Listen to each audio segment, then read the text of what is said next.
say that. Can I say that?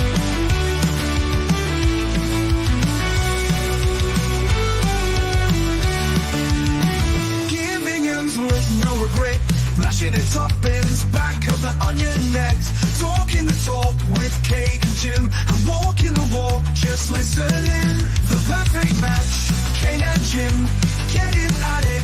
Kate and Jim, I'm gonna smash it. Reviews, previews, opinions and laughter, mixing transfer news is what you're after.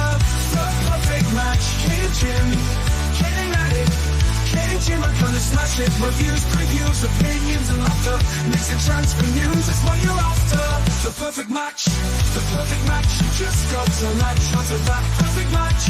The perfect match, the perfect match. You just got to latch onto that perfect match. The perfect match. Jimbo always keeps a positive spin. What Kate's doing, the Mickey has a name dropping. Gets you out of the blue, like let me stop rubbing. Or she's flip-flopping, hell this place is popping.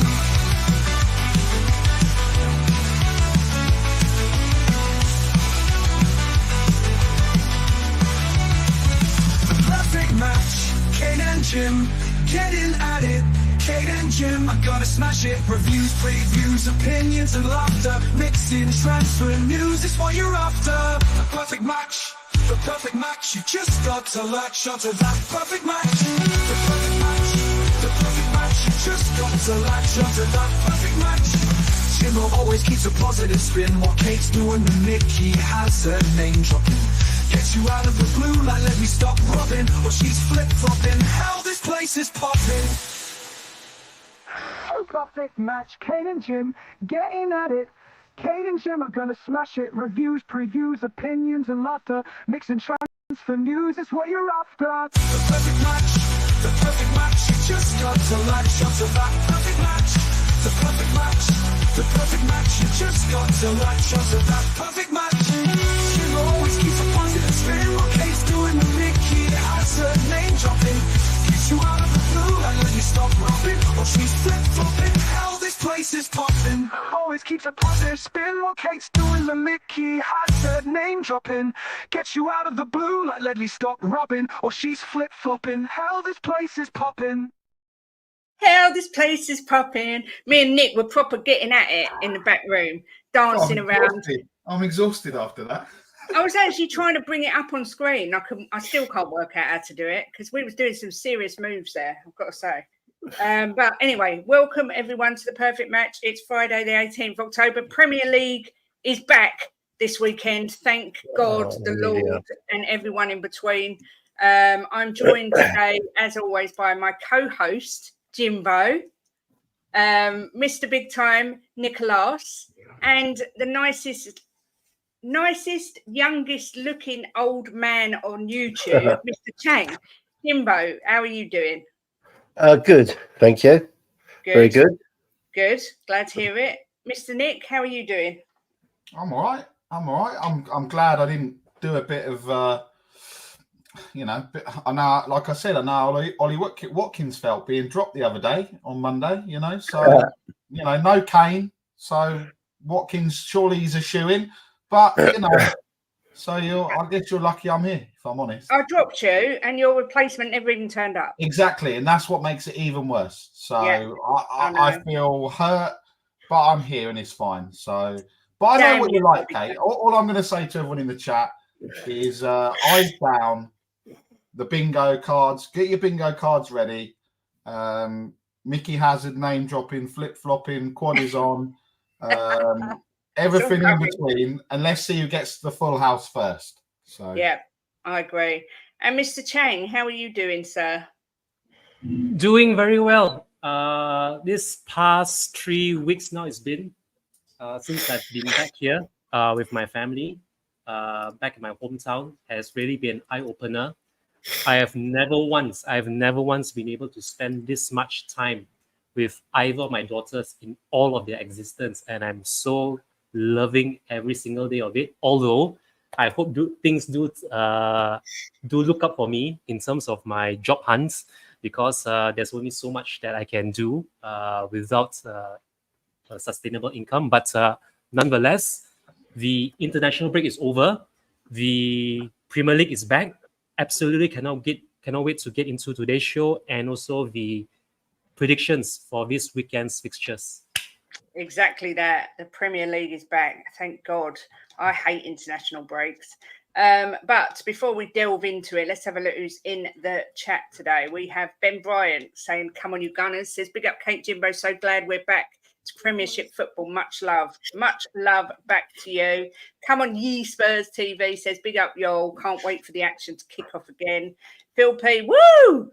Says, "The perfect match. Let the name dropping and flip flopping begin." Big up, Rinketic. Good to see you. My beautiful niece is here. Amelia, we miss you. Hope you're well, my darling, and looking forward to starting your new job on Monday. Big up, Jess. Hope you are well. Emma Goat Royale, says Rinketic. First time I've heard that, it's going to be stuck in my head. Do you know what? It really is catchy. I literally walk around singing it all the time now, but I do love it. Big up El Dante, hope you're doing well. Chang saying that was a full-length music video you just heard there. Yes, it was, Amelia. Yes, it was. That was the full-length version. Big up Nick Fadley, hope you're well. Phil Coys is here. Looking forward to meeting you at the Ipswich game, Phil. Meeting some more new faces. It would be good fun. Not long now till that happens. But yeah, he's a bit northern. So, Phil Coys. Yeah, I can tell that. He's been on the show a couple of times. I had to get a translator. Yeah, a bit northern. He likes gravy on his chips. Phil Coys. Gravy. Northern boys love gravy. But yeah, everyone's got their cross to bear. What can we say? I am going to go through the games in order, but I'm not going to go to Tottenham first, obviously, because it's the most important game of the weekend. We leave that till last. No cursing. I'm underage. Apologies, Nick. No cursing.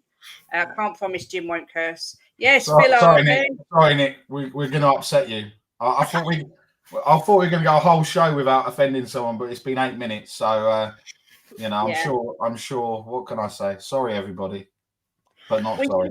We should have called the channel "The Perfect Match of Offensive Scumbags." That would have been even better, I think. What is it? Well, you wouldn't know because you don't like Star Wars, but it's the line from Star Wars about Tatooine full of scumbag villainous. I can't remember what it is, but yeah, it's a hive of scum and villainy. Yeah, exactly. Obi-Wan Kenobi tells Luke Skywalker. There you go. That's us. That sums up this channel perfectly. Please like and subscribe. Or we will find you. Nick saying he's under 50. Jim's cross to bear equals Kate and Spurs. I know that's not nice, Phil. That's not nice. But yeah, I hope everyone's doing well. Ange has been doing another interview this week saying just saying things I think he maybe shouldn't say. I think about time he stepped away from the media for a little while and kept his gob shut, but that's just my opinion. What's he said that he shouldn't have said? Well, he's going on about how people say he should be more pragmatic, but he doesn't want to be because as far as he's concerned, he wants to stick to his way and he wants to do it his way and that way and every way his way. And it was all just a little bit self-indulgent, I thought. I don't know. I don't think it gives off a very nice impression of him. I'm just saying. I don't want to flip-flop, but I just think, I think he needs to learn to keep his gob shut a bit. Sorry, my bad. Looking forward to seeing you at the game. Phil Army. Yes, Phil. Can't wait. Big up Vindaloo. Good to see you. Phil says, my facts don't care about your feelings. Yeah. Facts, feelings. Exactly that. And Nippon's here. Big up to you. So rather than go straight in with the big game, let's start with the first 3 o'clock game, which is Fulham versus Aston Villa. Jimbo, Premier League's back. Fulham, Aston Villa. What do you think with this one? I don't know. Fulham are pulling off some surprises, aren't they? Villa are doing well. So let's go with a 2-2 draw. That's what I've done, Jimbo. You little rascal. It's like you was in my brain. Yeah, I don't think I think it's going to be a big, probably be quite a good match. But I think this might be a game where it's a few goals in it, but it'll end up being even. Big up, Robbie. Good to see you. Vindaloo. What's the difference between a condom and a coffin? You come in one and go in the other. Honestly, lowering the tone. Vindaloo, how very dare you? Wow, that is Vindaloo. Just be careful, mate. It's a family show. Yeah. Come on. I mean, Don't want to offend anyone. It's not, but yeah. Nick, Fulham, Villa. Jimbo and I have both gone with a 2-2 draw. What's your thoughts? I think it's going to be 2-1, and I'm just deciding whether I'm going to flip-flop between which team. I'm going to say 2-1 Fulham. Oh, Villa to be undone by the Fulham. Interesting.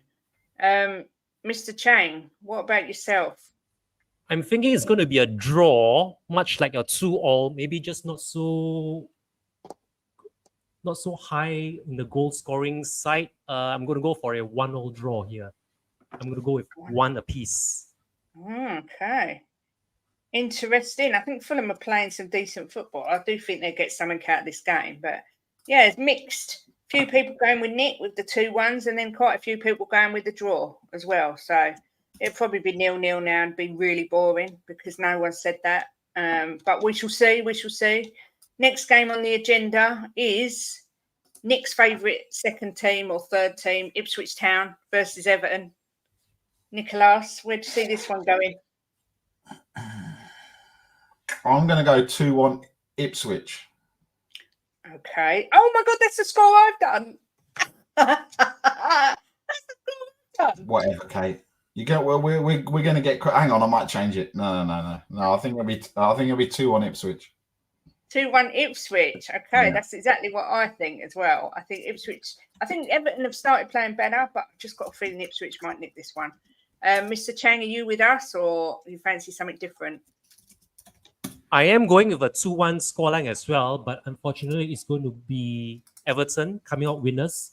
So it's going to be Ipswich. Sorry, Ipswich Town 1 and Everton 2. Boo! I like Ipswich. Jimbo, what about this one for you, Ipswich Everton? I'm going to go for a 1-1 draw. Sitting on the proverbial fence there, Jimbo. I wonder if Everton lose, whether Sean Dyche will be under pressure. Do we think he's safe? Do we think he's under pressure? I mean, Everton are a bit crap. What are their expectations? Just to stay up? They really have fallen off. There was a time they was getting with David Moyes. They was fighting for Europe every year. And now they're struggling to stay up every year. It's amazing how things change. And talking of relegation and struggling to stay up, we got Man United against Brentford next. Ten Hag. Ooh. Could this be Ten Hag's curtain call? Chang, how do you see this one going? I think United might just about nick this, although it's going to be a very close affair. I'm going to go for United 2, Brentford 1. Ooh, Chang's going for the United win. I've actually gone for a 1-1 draw. I think Man United are in disarray, and I think Brentford are playing some good football. They'll probably score within the first minute. They seem to be doing that a lot this season. Jimbo, what about yourself? How do you see this one going? I think Man United will lose this. Oh, interesting. Shocker. Yeah, shock horror. I'm going to go 2-1 to Brentford. Wow. I was going to go 3-1, but I think maybe pushing too far, 2-1. And does Ten Hag get sacked as a result, or does he hang on? Well, I think it don't really matter. This game, next game after, he will be gone soon. Oh, Lynn's agreeing with you. Like they said they would. What amazes me is if he really is on his last legs, let's say he is treading on thin ice, why they didn't go in for a Tuchel? I mean, there are rumours that Tuchel turned them down to go to England. I don't know how true it is, but Nick, what's your thoughts on this one? Man United, Brentford. I'm sticking with the previous two results, and I'm going to go 2-1 Man United. So 2-1 at home for the first three. Wow. Okay. There we go. Nick has spoken. I want them to lose, but I also want them to keep Ten Hag forever. Vindaloo says he's lost the dressing room. Good morning, Shemtan says, morning, Princess Kate, Sir Jimbo, Mr. Royal Senior, and the youngest looking old man, Mr. Chang. Hope you're all good. All good here, Shem. I hope things are okay with you and you're everything's looking a little bit more rosy for you. But good to see you. Big up, Eva, man. Good to see you. Lynn saying Ten Hag won't go till Jan. Yeah, when Southgate comes in. Like I said. I knew Nick was going to say that. I knew it. Big up, Mr. Chang and Nick, says Ronnie. Big up to you, Ronnie.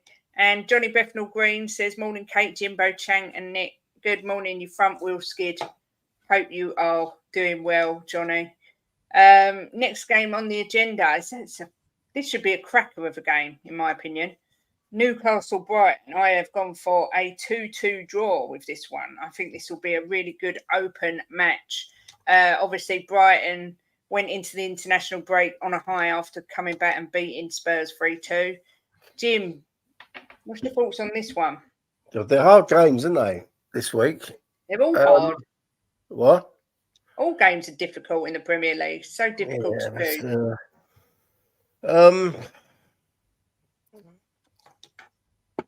Newcastle very hard to beat at home, aren't they? Have they got Isaac back? I've no idea. Let me I'm see. going to go 1-1, Kate. I think Isaac is still out. I'm just looking now. I'm going to go 2-1 Newcastle. I think they're very good at home, Newcastle. No, apparently Isaac should be back, according to Eddie Howe. And what did you say, Jim? Sorry? 2-1 Newcastle. So Kate's flip-flopped in less than a minute. So mark that off your bingo card, please. Wasn't flip-flopping. I just didn't read It's a bit like yesterday. Kate doesn't eat Indian food, but she likes poppadoms. So when she has a favourite meal, she orders chicken chow mein with a side of poppadoms, not prawn crackers. To be fair, are poppadoms Indian or are they just crisps? Well, I don't know. You might be upsetting the crisp police here by what you're saying. They sound like poppadoms. They sound Indian, don't they? Poppadoms. Oh, Jimbo, don't go down. Don't go there. Don't go down, Jimbo. Jesus Christ, mate. See, look, he's offended someone else. Why have I offended anyone? Well, because I don't know what you can say anymore. That's all I'm saying. Well, fish and chips don't sound British. I can't be offending anyone. Bobby Kay's in. He's one of my closest friends, and he knows that I'm not being offensive. Bobby, are you offended by what Jim said? What did you say, Jim? I said poppadoms sound Indian. Poppadom. Well, it is if you say it with an Indian accent as well, but I'm not going to do that because then I will get clipped and then there will be all hell to pay again. Let's move on from that, Jim, before you get me cancelled forever. Lost 7 subscribers since Jimbo come along. You're going to get the channel taken off. Jimbo, what is this that the impact you've had? Well, if that's offensive to anyone, and then I'm never ever going to stream again because that can't be offensive. Jimbo, I'm joking. Just chill. Can't be offensive. Calm down. No, I wasn't saying anything offensive. It was Jimbo. But yeah, that's just for you.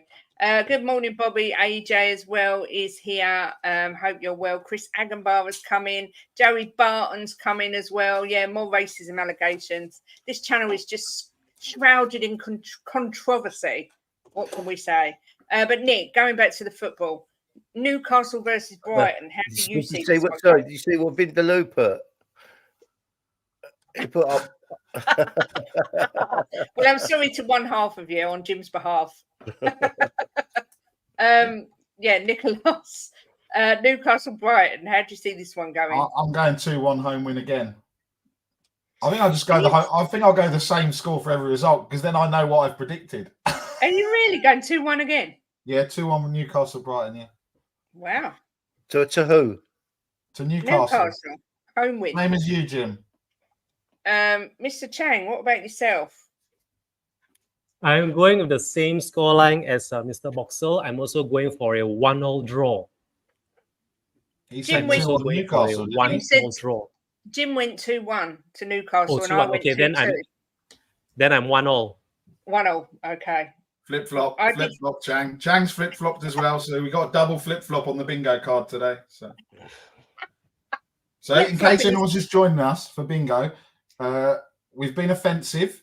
There's been flip flop alerts twice from Kate, so we're still waiting for the others. You know what they'll be, so just to mark them off your bingo cards. No one's got full house yet because we know Kate hasn't done her usual. 2 things usual, but there you go. Nick has got on his best t-shirt on earth. Yes. See you later, Rat. It's a bit big now. All right, don't rub it in. It's a bit big now. I'm gonna have to order another one, a smaller one. Ooh, I'm so skinny. Ooh. I just want to take a moment to say thanks to everyone because we smashed our target of £1,800 for Legend on the Bench charity. Amazing was we was £270 short, and there's a company called Vibe Pay. I don't know if anyone's ever heard of them. They're like a PayPal type company, but if you use them to transfer money, they don't charge you any fees. And they were doing a competition online where if you wanted some money, you give them a reason. And I said, I'd love £270 to get to our target. And they gave it to us. So massive shout out to Vibe Pay. Make sure everyone downloads their app because they're brilliant. And yeah, they made up the difference. So we have the full amount for a memory bench now. So thank you to everybody who donated, who supported us. Yeah, it's just, I'm blown away. When I don't know if it was you, Jim, that told me to put the target at 1,800. I was going to put it at £500, and Jim was like, "No, let's just go big and see what happens." And we bloody well done it. So, yes, go big or go home. Yeah, go big or go home. So, thank you very much, everyone that helped. Ben saying, keep the big T-shirt as a winter sleeping shirt. Good idea. Or send it to me, and I'll have it as a sleeping shirt. Medium time. Don't tell Kate that bingo was actually invented in India. She stopped playing. Chang, I better sleep 1 more hour just in case. More money coming with Solanke blanking every week. Joey, he's going to score this week. You watch. Big up. I'm listening. Won't be in chat much. Big up, Mark. Good to see you. Nice to know you're listening. It sounds like Kate owns that company. What, Vibe Pay? No, I wish I did because apparently they're rather massive now. So, but yeah, just big up to them. Very nice of them to do it. So yeah, but thanks to everyone. Who was the bench for again? I forgot the former player's name. It wasn't for a former player. It was for a friend of ours who actually, it's a memorial bench for him. So, Bobby, you're not getting me there. So you can hang on to your bingo card and swivel. The next game we have, Jimbo, is Southampton versus Leicester. Sounds like a bit of a bore fest to me. What's your thought? They've picked up a little bit, Leicester, haven't they? But Southampton are at home. I think they're probably due a win. So I'm going to go Southampton 2-1. Oh, interesting. Well, do I need to even ask Nick, or are we going to have 2-1 again? Yeah, 2-1 Southampton, yeah. Swear. Yeah. Bloody hell, you're so repetitive, Nicholas. 2-1, 2-1, 2-1, 2-1, 2-1. What do you think what are the other games left? We've got quite a few left. What do you think they're going to be? Probably 2-1 all the way down. Maybe, yeah. We'll see. It is probably the most common result. I know, but I like to juice it up a bit. You know, I like a 7-3 thrown in or something like that. Well, we haven't got Coover here, have we? So he's the one who throws the 7-3s in. That's true. Mr. Chang, 2-1 for Jim, 2-1 for Nick. What are you going for? I'm going to go for my third 1-1 draw. I'm going to go for a third 1-1 draw. Well, I've gone for 2-1, but I've gone Southampton 1, Leicester 2. So I've gone for the opposite, but I haven't. I like Ben's score. Yeah, Ben, if there's me saying it's a snooze fest, if it's 16-2, I might actually be able to watch it. That'd be tolerable. Why are you looking like that, Nicholas? I was laughing at Ben's score 16-2. Oh, I thought you were doing something shifty there. Always. Yeah. Next game of the weekend, Bournemouth versus Bummenall. I don't even like looking at their name. So, Nick, is this going to be a 2-1 Bournemouth win? Be daring, Nick. Yeah, 2-1 Bournemouth, yeah. Good, Go on. That's the score I predicted as well. I think you have got some balls, Nick. No, I think Bournemouth are going to get sank out of this game. I really, really Bournemouth. do. 2-1 Bournemouth. Come on.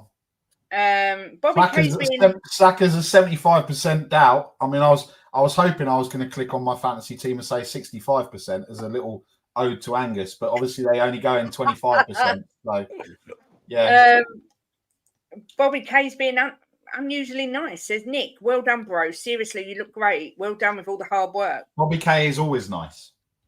Well, not to me, he's not. He's biased. Well, unfortunately, you'll find that maybe you're the problem. Okay, not everyone else.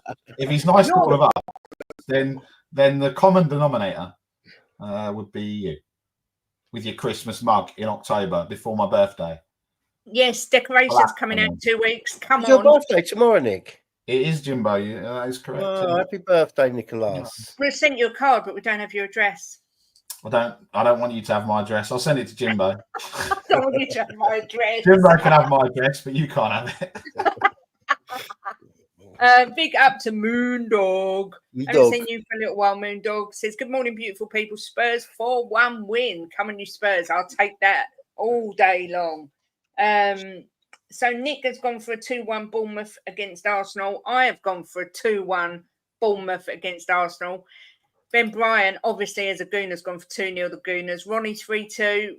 Chang, how do you see this going? Bournemouth 1, Bummenall 2. Boo! Chang! Don't need that sort of attitude on the show. Giving points to those people up in Woolwich. Get him off. Boo, Chang. Boo. Bobby K going for an 8-4 Bournemouth win. I like it. Like I say, I've gone for Bournemouth to get a 2-1 win. Jimbo, are you on the Chang train? Are you on the Kate and Nick train? I'm on Choose wisely. I want to sit on the fence train because I really do think it'll be a 2-2 draw. No, that's boring. Well, it's boring, but that's what I think will happen. Well, no, to be fair, as long as Arsenal drop points, whether it be through drawing or losing, I'll take that. Moondog spent the best £2 I've ever seen spent on this channel. Well, what's he put now? 6-1 Bournemouth win. Big up, Moondog. That was worth £200 just to see it in writing. Let's hope that's a sign. And that's what's going to happen. That would be amazing. Arsenal to drop points, please. Bournemouth 3, Arsenal 1. Bournemouth are my local Premier League team. So come on, Bournemouth. Big up, El Dante. Vindaloo saying 4-1 to the Arsenal. Easy. Arsenal 0, Bournemouth 1. Says come on, you Spurs TV. Boo, Bobby. Saka is fit for the game, Arteta said today. Good, because I've just done my fantasy team, so thank you for that, Ben. Hopium, my Spurs buddy, says Vindaloo. Drop him. Tomorrow, a game Spurs can win. West Ham have been poor. We will get on to Spurs in a bit. Oh, Chang, don't give her ammunition. We already know our people are on thin ice here. Bobby K's a nice man. He carried me to a win the other day. Unfortunately, Arsenal will win. Limp-a-lot is back. Yeah, we should have a bet. That could be on the bingo card. How many minutes till Saka limps off the pitch? Yes, Angus is 65% on the bingo card as well. So there we go. Big up Moondog again, just to say that he is on medication, which might be why he's got the huge score. But we don't care. We'll take it. But thank you for the support in the channel, Moondog. Always very, very supportive. Yeah, thank you, Moondog. Unfortunately, Jimbo will get the stream demonetized for swearing. So I haven't sworn yet. Yeah, not yet. It's been quite good so far. I don't feel 100% today, so I'm a little bit. I know, Jimbo. I've never seen this Jimbo before. He's miserable and he's like very, very teasy today. I feel very flued up. Oh, stop being such a wuss. You was fine earlier. I wasn't. I said to you in the vets that I felt a bit. Well, Well, maybe lucky she didn't put you down, Jimbo. I She would said have. she was going to, Nick. I said to You her, know I feel what a bit bunged up, and she said, "I'm going to get you put down." That's what. And do you know what the vet said? The vets checked his weight and said there's not enough medication here to put him down. Oh my That's what they God. said. She went there. Jimbo, this is outrageous. You're We'll fine, do a show on our own next week, Jimbo. Me, you, and Chang, and we'll get. Well, Bobby K might turn up, or Kuva, one of them. So yeah, we don't need Kate. You're in charge now, Jimbo. You can do what you want. You can do whatever shows you want. We'll turn up for you. We won't turn up for Kate, especially after that comment, unless she apologises for that absolutely outrageous behaviour that she's just done. Sorry, not sorry. Yeah, didn't sound sorry. So yeah. Bobby K saying Chang is literally the nicest, politest, kindest person on YouTube. Jim and Nick are wonderful people, and anyone knows that. Anyone that knows Kate is a lucky person. Boring. 18-14 Bournemouth, says Ben. I think you meant unlucky, Bobby. Yeah, you forgot to put the un, or did it correct it? Auto correct. Even when Bobby's nice, you have a pop at him. He's not being nice to me. He's being nice to you, Free. You know what? You know why? Anybody who knows Kate is brown, Jimbo. That's why. Kate doesn't like. Oh, I read that wrong. Yeah, exactly. I read that wrong. Oh, sorry. No, don't try. No. If you go back, Nick's trying to cause a war, and I just won't have it. Bobby, I love you. And say sorry to him. Sorry, Bobby. Yeah. That's it. I'm not trying to cause a war, Kate. I'm just there's been so many flip-flopping by you already. 31 minutes in. Jesus Christ. They should just do a whole bingo card of flip-flops. Jesus. Big up to Paul G. Good to see you. What's the news on Arsenal's injuries?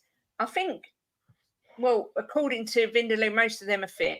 So next week shows loose men. I'm just trying to imagine Jim trying to host the show with all these buttons. It would be getting in such a pickle. It would be hilarious. But Jim, if you want to host it next week, you are welcome. I'm not a button person. I'm all right at twiddling with nipples, but not buttons. Jimbo, I can do the buttons. You give me control, I can do the buttons. You are definitely not getting control. I've seen shelf side Spurs. Bobby K, thanks for teaching her English. Yeah, I do apologise profusely, Bobby. I do love you. Really. Paddy saying, afternoon, folks. Logged on to watch, but saw the skinny beep on, so logging off again. Kate, text me when he's gone. Bobby K, leave Kate alone, you American muppet. This is why Paddy's one of my favourite people in the world. Big up, Paddy. Always lovely to see you. Hope you are well. Right, Paddy. Vindaloo says, Jimbo. Don't talk the leprechauns out, Paddy, instead of coming on here throwing shade. Jimbo, feed Kate a poppadom. Yeah, you know what? Hungry. That's what it is. She needs. I ain't saying that word no more. I love nothing more than going to an Indian restaurant. I would sit there all day and just eat poppadoms with mango chutney, onions, and all that, and have nothing else except that. Okay. Chang, in response to all your poppadoms, I'm just curious to find out whether do they have this over there in Tesco's or any sort of hypermarkets over in Britain. Have you all ever seen nachos or chips that are literally poppadoms, but they come in the form of bags? No. Poppadoms in the form of a bag. They are all the rage here in Asia. I'm sure you might find this in Tesco's. Basically, it's just poppadoms. It's poppadoms. I'm just going to show you a bit. Here it is. This is a bite-sized poppadom. Oh my God! This here is a bite-sized poppadoms, but it comes in a bag. Much like find chips. them, Kate. Who makes them? We need to go to Asia and buy some. Yeah. Get stopped at customs. Open the suitcase. Just 50 bags of these poppadom things. Poppadoms, bite-sized poppadoms that come in bags. Wow! So what I ain't saying that word no more. They look yummy. Moondog with another super chat saying, "Well, Nick, you've lost some weight. Well done, Nick. You lost some weight, mate. I'm on a diet. Lost some weight is wasting away. What is it now? About 12 stone or something ridiculous? I'm a couple of pounds off 5.5 stone. Amazing. So what do you weigh, Nick? You can't ask someone their weight. Why not? It's rude. 19 stone. How much? 19 stone. He's about 7 foot tall as well. No, I'm not. How tall are you? You're tall. 6 4? foot. Only 6 foot. Yeah. No. Well, you seem Yeah. taller than that. Oh, yeah? I must be How short. much is that in kilograms, Mr. Collison, right? A lot. 120, is it? Something like Thanks that. for the I don't know. super chat. 120 kilos, yeah. Oh my God, how I did am I know that? 5'9". I'm 5'9", but I weigh less than 60 kilograms. I have no Oh my idea how God. much is that in pounds. I'm something like 57, 58 kilograms for someone that's 1.75 meters. that's And about you can 8.5 imagine I was stone. 156 kilos before. So, yeah, I was proper fat. You wasn't Wow. fat, Nicholas. You was chubby. You was cuddly. There's nothing wrong with being cuddly. And I you're know, harder I'm a to little get. bit cold now, if I'm honest. So I'm thinking I've lost weight at the wrong time. I should have done it coming out of winter, not going into winter. But Exactly. There you Chang, go. that's 9.4 stone. That is. And that's nothing. I'd just so like to say, Chang, what do you weigh? Just under 60 kilos. yeah. So I Yes, now 60 weigh kilograms. 2 Changs. I would love to weigh 1 Whoa. Chang. I weigh more than 1 Chang, and I would love to be weighing 1 Chang. We're gonna do this now. When you ask me how much weight have you lost, I'm gonna say half a Chang. There you go. Quarter of a Chang. 65% of a Chang. Paddy saying, Nick, leave my leprechauns alone. They make me a lot of money. Oh yes, Sensations. Walker's Sensations do poppadoms in a bag, but I don't think I like them that much. I can't remember. I don't know. I don't eat that stuff anymore. Even Walkers do them apparently. Watch Nick's face. He can't eat any of that stuff anymore. Yeah, but if I could lose weight, I can lose weight, but I can't because I like eating all that stuff. I can't, Paddy, just to correct your statement, I can't eat that stuff.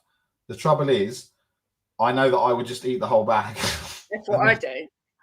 Rather than everything else, yeah. Bindler, don't listen to Bobby K. I love everyone. The Sensations Mango and Lime are unreal. What's that in kilos? Oh, we've done that.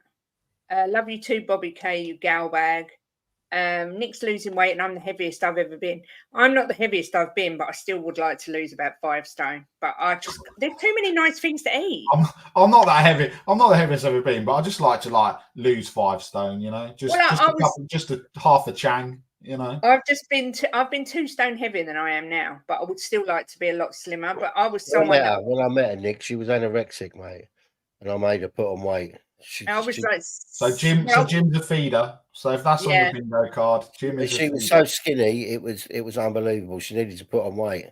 I was under 7 stone and I was 5'10", so I was really skinny. But now I used to play windmills with her. You were going for what? Heroin chic vibes, yeah? I don't know what I was going for. Nick, you're just slightly overweight. Just. Way to make someone smile. What now? Big up Moondog with another super chat. Oh It's blessing me today, saying same weight as me, Nick. Well done, good on you. Yeah, thanks again, Moondog. I take my hat off to anyone who goes on diets. They're so difficult because there's too many nice things to eat. We need to check.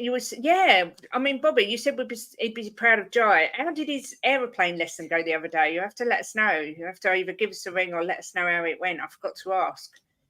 14 stone of pure dynamite with a 2-inch fuse, says Jai. I am 6 foot 12 stone. I just can't put on weight. Oh, I hate that. Do you know what, Vinda? I knew there was a reason. You're an Arsenal fan and you can eat whatever you like and don't put on weight. I think I've just vomited a little bit. Nick looks delicious. Laura better keep an eye on him. Sexy mofo. He's a big dude because he has such a big heart. Bobby K. I tell you what, Bobby K, you must have taken a little bit too many of your meds last night because you're being overly nice to everyone. Chang needs elephant in Thai, so you all weigh less than a Chang. I like it. No, Nick doesn't want to do 40 nuggets. I don't blame him. No, thank you. Walk up and down your stairs 50 times. Jim tried that and look what happened to him. Just saying.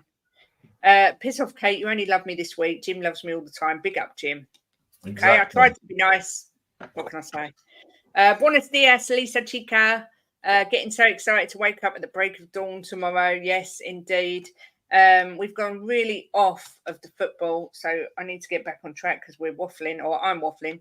Jimbo, Wolves versus Manchester City is the next game. I was looking at the table yesterday, and Wolves are rock bottom. Are they really? Yeah. Wow. Do you know what? I've watched them play a couple of times this season. And they don't look bad. How they rock bottom? They do look pretty poor from what I've seen. But... Well, I didn't think they looked that bad to be rock bottom. Unbelievable, Kate. We'll tell Jim later, and he can fill you in because he actually answered his phone. Yeah, tell us later, Bobby. I'd like to know how Jai got on. But anyway, Jimbo, Wolves City then. I can't see in any way whatsoever Wolves getting anything out of this game, and I will be surprised if they even score. So I'm going to go 4-0 City. Wow. Nick, are you going for a 2-1 home win? Come on, let's see the fibre of your fabric. I'm going to go 2-1 Wolves, yeah. Screw it. Let's do it. Wow. Well, I have to say, I hope you're wrong because, if City drop points and Arsenal do get points, it's not bloody hell. Ronnie said that Wolves have let in 21 goals in 7 games.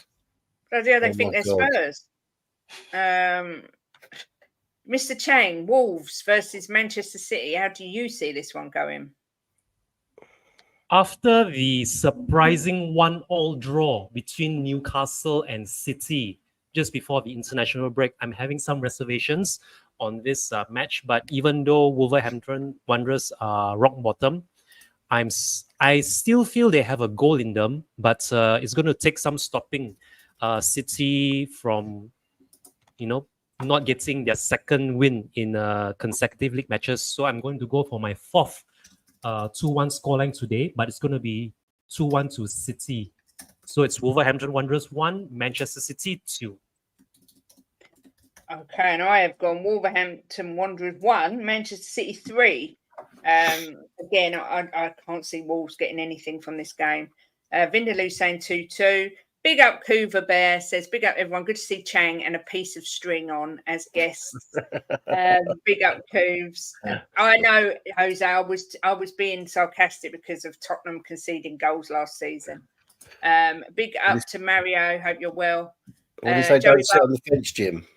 Joey Barton says 23-1. Okay. And GBC fan is here as well. Good to see everyone. Please smash the like if you haven't already. Next game is a massive game, Sunday afternoon game. Looking forward to this one. It should be a good one. Liverpool versus Chelsea. Chang, I'll come to you first. Is this going to be tight? Is it going to be an easy Liverpool win? What do you think? This might be a draw. This one has a draw written all over it for a Sunday evening blockbuster kickoff. I'm going to go for a conservative 1-1 draw. Liverpool 1, Chelsea 1. Wow. Okay. I have gone for Liverpool 3, Chelsea 1. I think Liverpool will win this quite comfortably. Although Chelsea are finding a bit of form, I've just got a feeling Liverpool will win this quite easily. Jim, what's your thoughts on this one? It's a tough game, to be fair. I think this is going to be quite a high-scoring game. I'm going to go... who's at home, Kate? Liverpool. I'm going to go Liverpool 4, Chelsea 3. Bloody hell, 7-goal thriller. Yeah. Oh, please God, I could do with that on a Sunday afternoon. Have our roast chicken and then sit and watch a 7-goal thriller. That'd be nice. Joey Barton's going for a 5-5. It's outrageous. Unprecedented even. I think there'll be a few goals in this game. The thing is, they're Chelsea are very...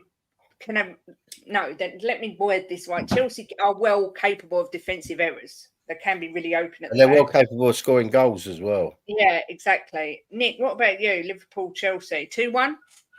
Yeah, 2-1 Liverpool. Yeah. Oh my god. Well, I can't predict Liverpool to lose, otherwise Laura will kill me. So. Oh yes, Liverpool, isn't she? El Dante saying Liverpool 5, Chelsea 2. A lot of people expecting lots and lots of goals in this one. Chelsea missing key defenders through injury and suspension, so we'll suffer. Let's hope so. I do like to watch Chelsea lose. And then before we go back to Tottenham, we have got the Monday night game, which is pretty boring.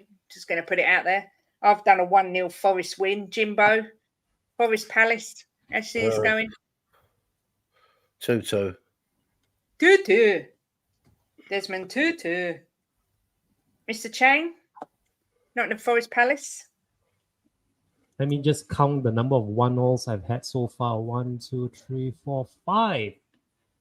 So this is going to be another 1-0 draw between Forest and Palace. So you and Jimbo have both gone for a draw. Nicholas, 2-1. 2-1 Forest, yeah. I do agree. I think Forest will win, but I have only gone 1-0. But that's 9 2-1s for Nicholas. Bobby's saying 2-1 to Palace. But obviously, all these games pale into insignificance because the big game is tomorrow at 12:30. It's Tottenham versus West Ham, the Battle of the Hams. Jim, how are you feeling about this game? You're muted, I think, darling. You're muted.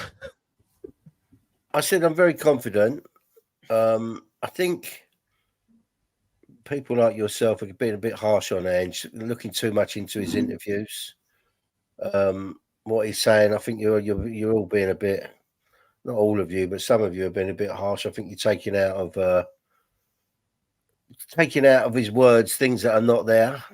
If you listen to it, I think that he's going to give them a real kick up the backside since they've been back from the England and wherever they went. And I think that we give West Ham a good battering.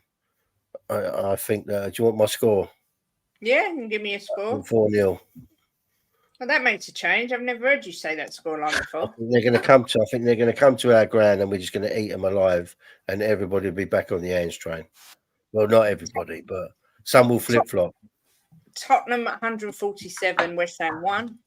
And you know about flip flopping, Kate. So Joey Barton's gone with the same scoreline as me. I've gone for a 2-2 draw. Ange out Solanke to blank. See, look, Joey, hang on.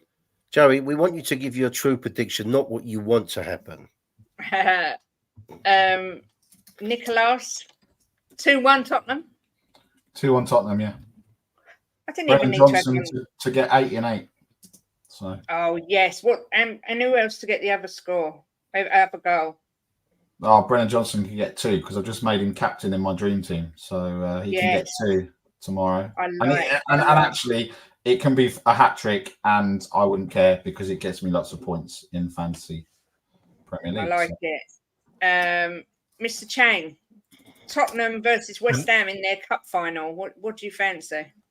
I'm going to go for a 2-1 scoreline as well to Spurs. I hope Brennan Johnson gets a goal himself, which should make it 7-7 in all Spurs competitive matches, and Son Heung-min to break his duck for the season and score on his return to the Premiership.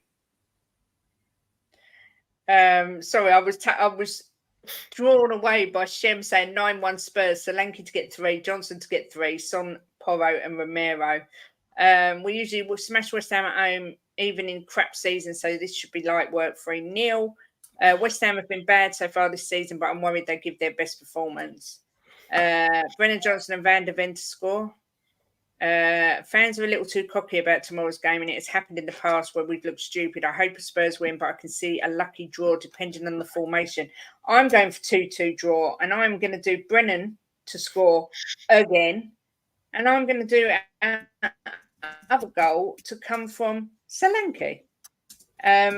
Jimbo, I didn't ask you your goal scorers. Solanke 2.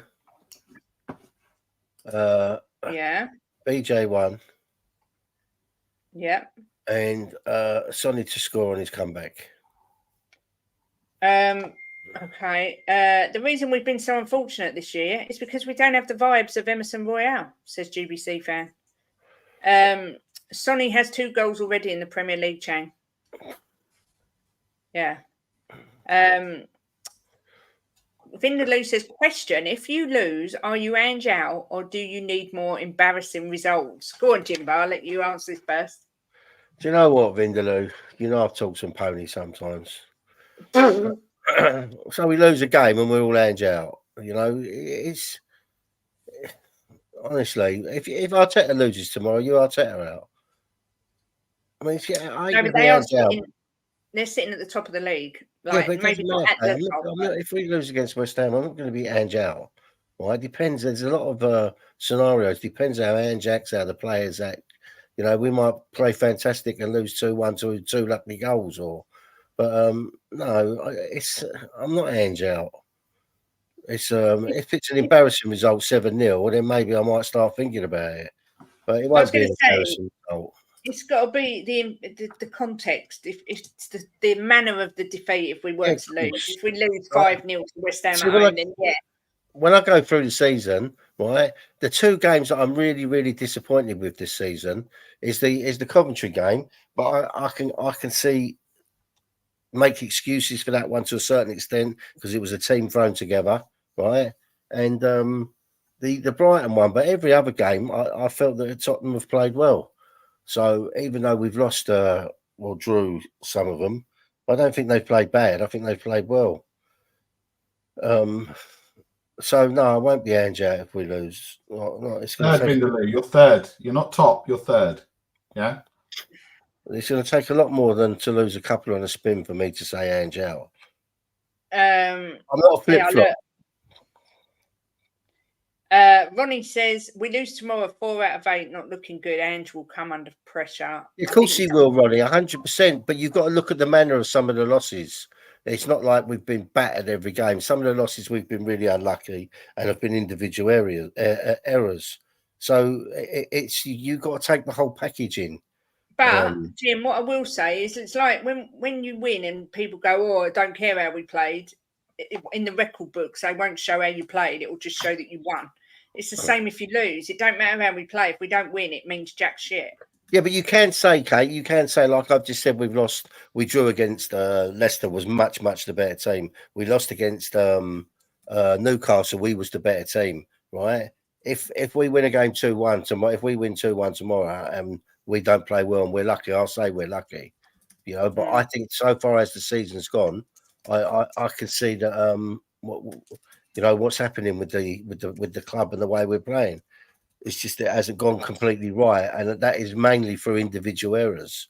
But the game against Brighton is not acceptable in any way whatsoever, and the Coventry one, you know, we all know what happened there. Yeah. But you see what I'm saying? So it's not. I don't look at it as just wins and losses. I look at it how the team's playing, how they're progressing. You know, individuals, and if we lose tomorrow, unless it's an absolute smashing 7-0 or something, and then we'll speak then. But no, I won't be Ange out. I just think that West Ham results. We don't have a great record against West Ham at home in the Premier League. You know, there was that game we were 4-2 up and we drew 4-4, and then we lost the first game when they were the first team to beat us when we were in the new stadium. Obviously, we know what happened. You know, last year as well. You know, we don't play well. It's whether or not, you know, we've had some time. I mean, I think if it had come straight after the Brighton game, I'd be a bit more concerned because they haven't had that break. They haven't been away. They've kind of gone away. Obviously, the players have had, you know, the players that have gone away on international duty have had, you know, they've played well, and they're going to come back and say, right, it's not this cup final nonsense. This, you know, West Ham will raise their game. They're you know, you look at West Ham, they're a team that, you know, they shouldn't be. You know, they've got far better players than what the table suggests. The same with us. you know, and if you sat there, you'd sit there and go, well, we'd want Bowen, we'd want Kudos, you know, we'd want those types of players that they've got. So, look, it is a potential banana skin, but we just, like you said, Jimbo, I think, you know, Leicester, obviously I was there. That should have been done at half time. We were very unlucky against Newcastle individual. It's just individual errors. If we can reduce those individual errors, you know, we've up until, you know, even the Man City game, because they're probably gonna go weak in the Carabao Cup. You know, we don't have a real tough run of fixtures.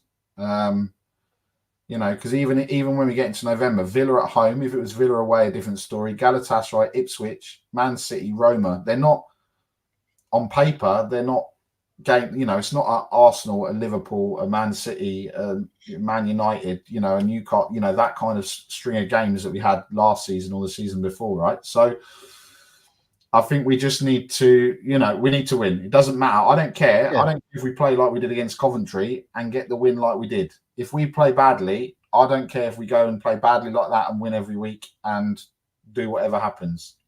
Yes, it's lovely to win 4-0 every week, but it's not. It doesn't happen, right? You know. Yeah. It doesn't happen where you have the complete performance. I don't think we've had a complete performance for 90 minutes for God knows how many years. So I just think, look, if they get the first goal, it's not going to be nice. Because we know what the crowd are like. The crowd are flip flops. Every one of them in that Tottenham Hotspur Stadium. You know, when the goals go in, everyone's jumping around.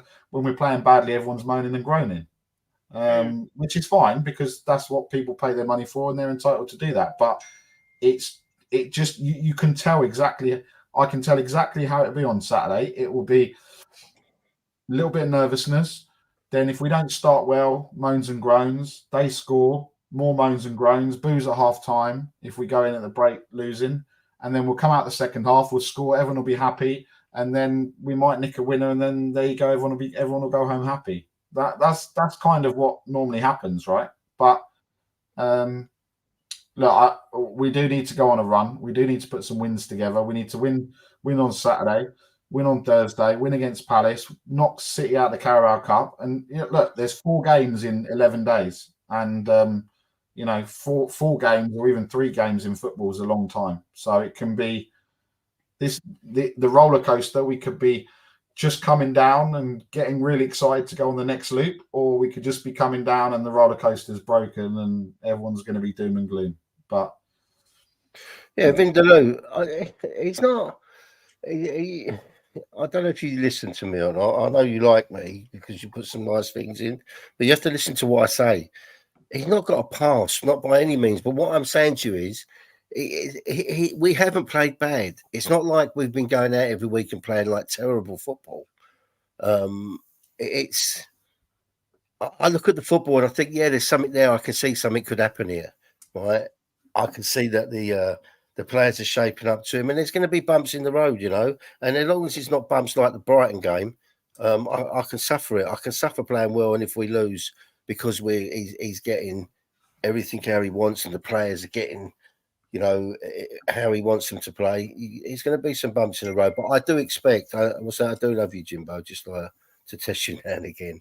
But I just think to myself, by the middle of the season, I expect us to really kick in and start winning a good few games. You know, so let's hope it starts this week. My thoughts on that, Vindaloo, before I hand it over to Chang and Nick, is I do think Ange has got.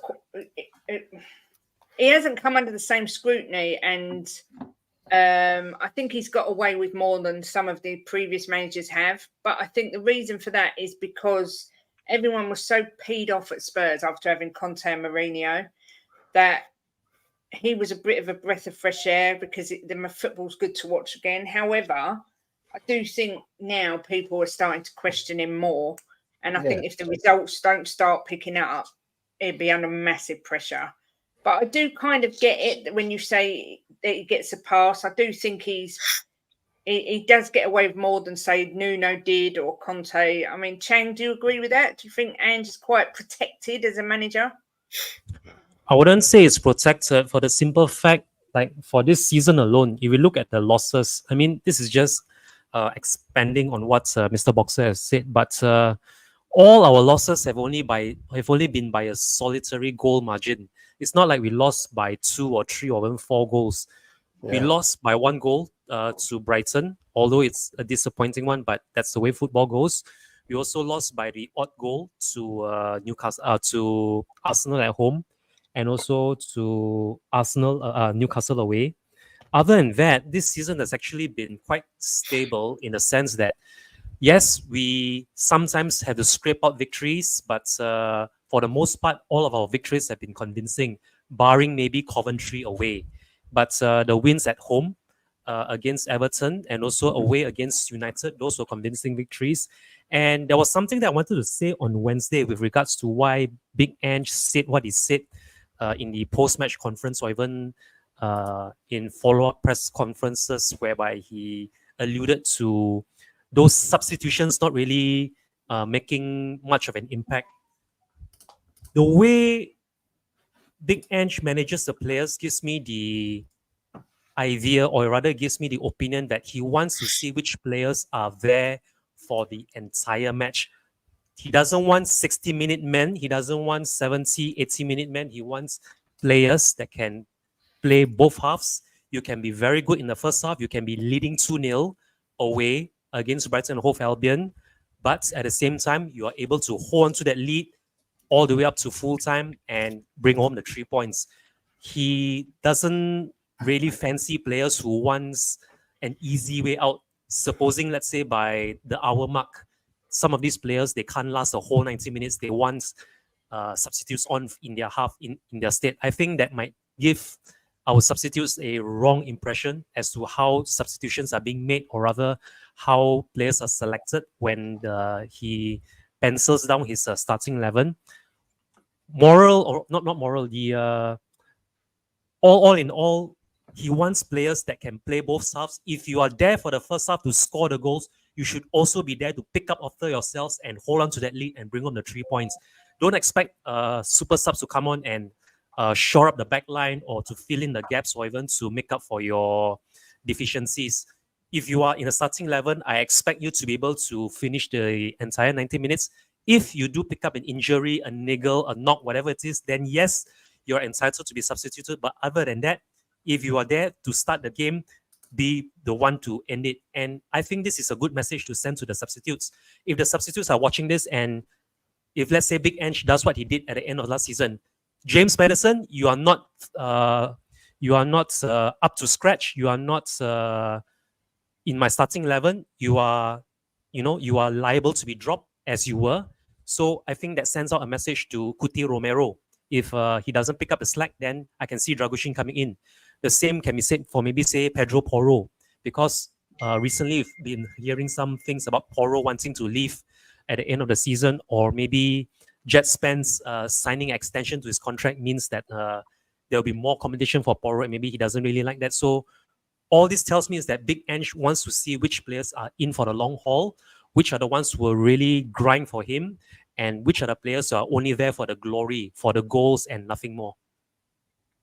Yeah, I think that's a good, eloquently put, Chang. I mean, Nick, do you think that Ange gets a bit of a free pass? Do you think people aren't on his back as much, or do you just think people are just fed up of changing the manager every 5 minutes? I mean, look, I don't know what he came out and said this week, if he's come out and said anything this week, but I think sometimes he needs to read the room a little bit. And like you said, Kate, and I think I've said before, he just needs to shut up sometimes and not let the emotion. We all say things. If you go back and look at games and look at group chats and everything else during the game,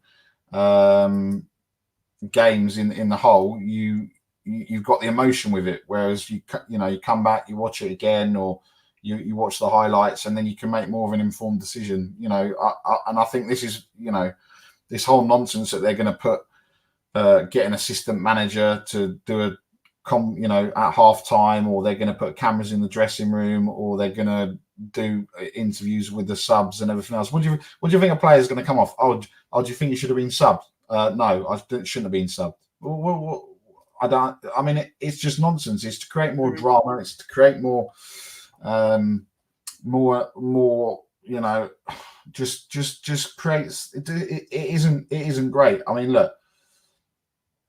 Tomorrow, if there's not a win, then there and we play badly, like you say. I think it's going to be. I think it's that there isn't really going to be anywhere to hide, right? But I just think, if he just needs to read the room a little bit more.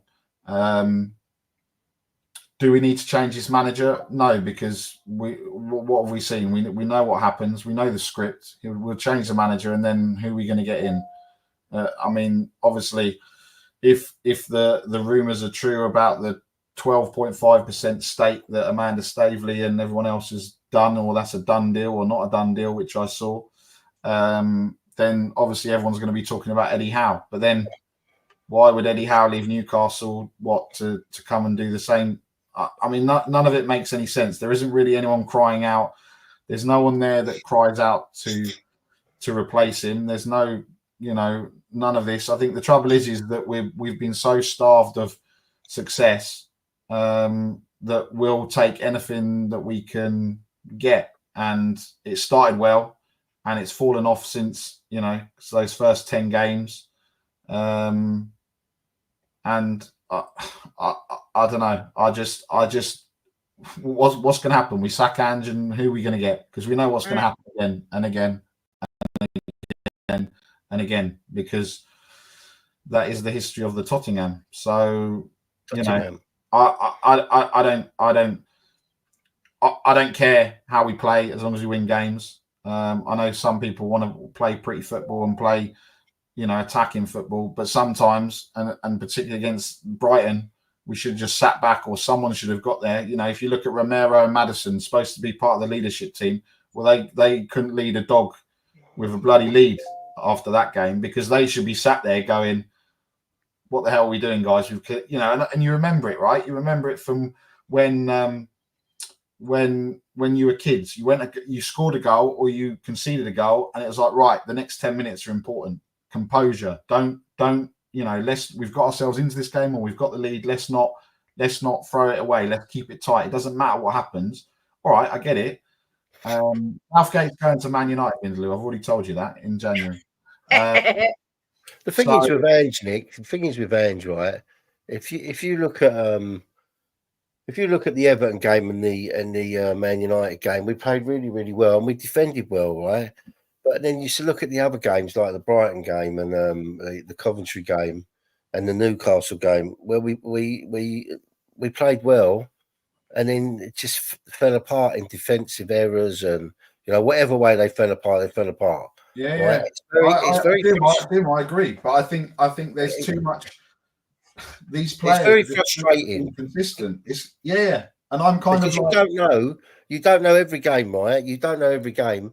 If they're gonna go out there and they're gonna be the good Tottenham, or they're gonna go out there and be the good Tottenham that makes stupid errors. So it's very frustrating for me. Every game I start watching, I've started to you do have doubts, of course you do, because we've seen it all season where silly errors or they fall apart. So it's very frustrating, and it's kind of, I want to be behind him and the team so much, but I don't want to keep seeing these mistakes. They need to tighten up, and they need to get these mistakes out of their game if he wants the fans to stick with him.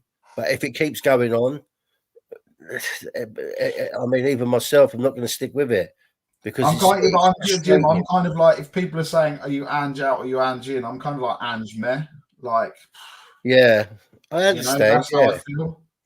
You're an Ange doubter, not an outer. No, I'm not like fussed either way. Like, I'm not I'm not excited. Am I upset that I'm not going tomorrow? No. Am I bothered that I'm probably not going to go until maybe after Christmas with work and everything else? No. So, because I'm not that bothered, I'm kind of. We need to see some real consistency in the team. We need to see some real consistency in the setup, and we need to see just consistency from back to front.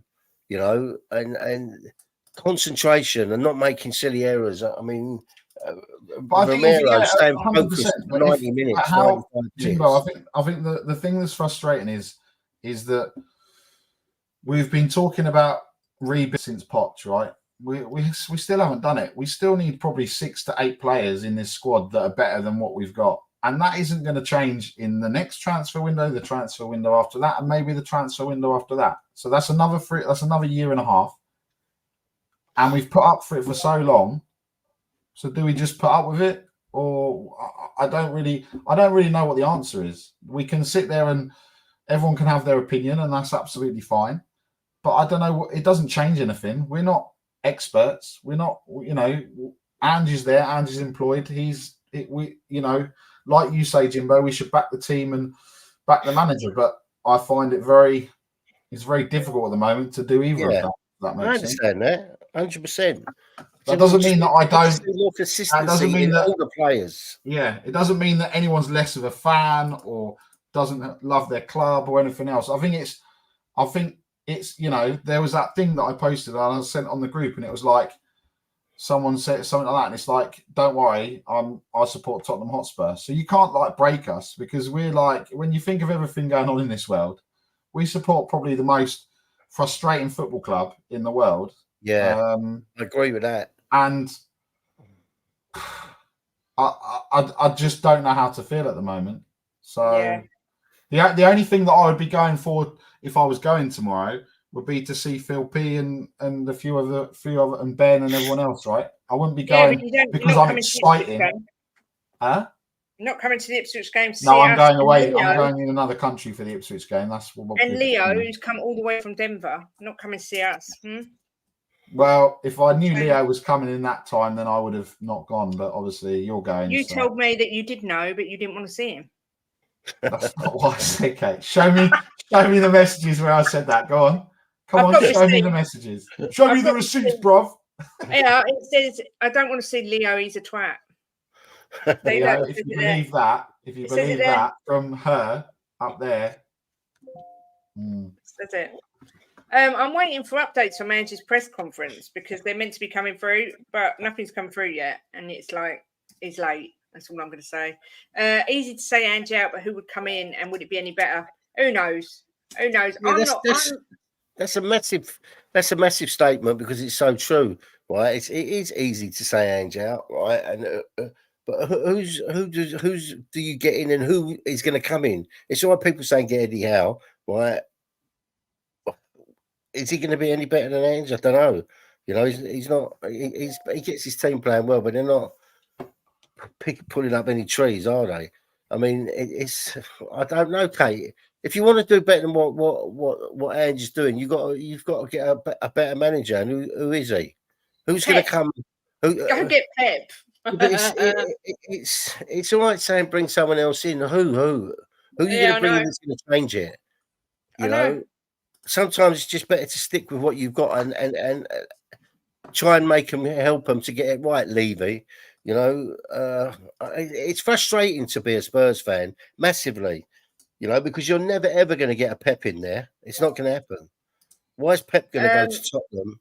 And also, Jimbo, we get bantered by every other fan base, whether we play well or we don't play well. And if we win a trophy, it'll be like, oh, well, about time you won a trophy. So it doesn't matter. Whatever we do, it's going to be wrong, Do you know what? I don't really give a shit what other fans think and what they say. I don't, honestly. All I care about is if we win a trophy, I'm sure everyone else, the people in the comments can say all of this and go, you sit like that Brighton game, I'm like, my phone was off because I just knew what was going to happen, People take pleasure in Tottenham Hotspur's misery. If we win a trophy, Nick, we win a trophy. Doesn't matter what anybody says, right? And anybody says words about time and all that. It's only because they're jealous that they haven't won it. We win a trophy, we win a trophy. That is it. I wouldn't say I'm Ange out, Vindaloo, but I'm kind of like Nick. I feel a bit because I'm at the view of, if we get rid of him, I've no idea where we go from here. And if we get someone else in, is it really going to make any difference because we've got Levy? But then I'm also of the view you don't keep someone if they're not good enough. And it's a bit like Kate. You're right, and it's a bit like the England job, right? So the England said that England hierarchy. Said they've got a structure. They want to bring forward young England managers, and then they go and appoint Tommy Tuchel on 18 months because they want to go and win the World Cup. Well, that doesn't make any sense. Like, and we all know, like what's happened in the past. If you're going to bring a win now manager in, you ain't going to spend 500 million to give him what he wants. So it's crazy, you know. Yeah, it's just like Jim said, it's the most frigging frustrating team in the world to support. It's horrendous. It is. And you know what, Kate? Usually, you and Nick saying you're a bit that Brighton game kind of knocked me off my pedestal a little bit with Ange, because you know how much I bum him up and how much I get behind him, and I'm still behind him, but it's kind of knocked me down a peg or two because I really, really didn't like what I saw of him on the sideline. I really didn't. Of him just standing there, looked like he was a rabbit in headlights with his hands in his pocket. It kind of, I don't know what word to use, but it kind of knocked me down a bit. It did, honestly. It's kind of made me, I don't know what words to use, but it really, really shocked me that a man of 28 years experience, was just watching his team run around like headless chickens with his hands in his pocket. And I don't know what was going through his head. But, I mean, if I'd have been on the sideline, if you'd have took him off and put me there, I'd have been screaming and shouting at him and giving them a kick up the arse like they wouldn't have believed. Yeah, but the players would have been going, who the hell's this geezer stood on the side screaming? Yeah, but at least I'd have been trying to get them G'd up. At least I'd have been trying to get a rocket up their backside. Right, with everything, right? In the good old days, right, you could get away with the hairdryer treatment and everything else, and you know, there isn't this player power. The players know that they ain't gonna get sacked like that. They know that the manager's going before them, and they're getting paid silly amounts of money a week. They can just put in the odd performance, say they're injured, do all these things, and that's what's wrong. They would be much better saying to them, all right, your weekly wage is this, but if you lose, you're getting half.